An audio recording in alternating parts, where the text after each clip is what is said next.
All right, Bow Wow, Jimmy Rao here with V-Corn. So I'm gonna do something a little bit different today. I'm just showing you the air box, and that's because I actually have an air box from an old truck from years ago that will fit this beautiful 6.2 because it is an older truck.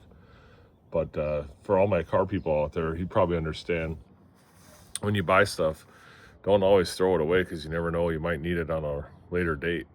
So I'm going to take all this out, and I have a K&N out here in Arizona. They call nationwide, actually, I should say, they call them cold air intakes. Out here, they're only partial cold air intakes because most of the time when it's hot out, it's just letting hot air in. But I guess it's better than this stock box, and it looks a little bit better. So I'm going to go ahead and install that today since I have it still in my possession. It's all done, all installed. Good old K&N. See, it always pays to keep parts because you can make them fit on another truck if you get rid of that vehicle. So I don't know that this one's going to stay on here, but it's on here for now.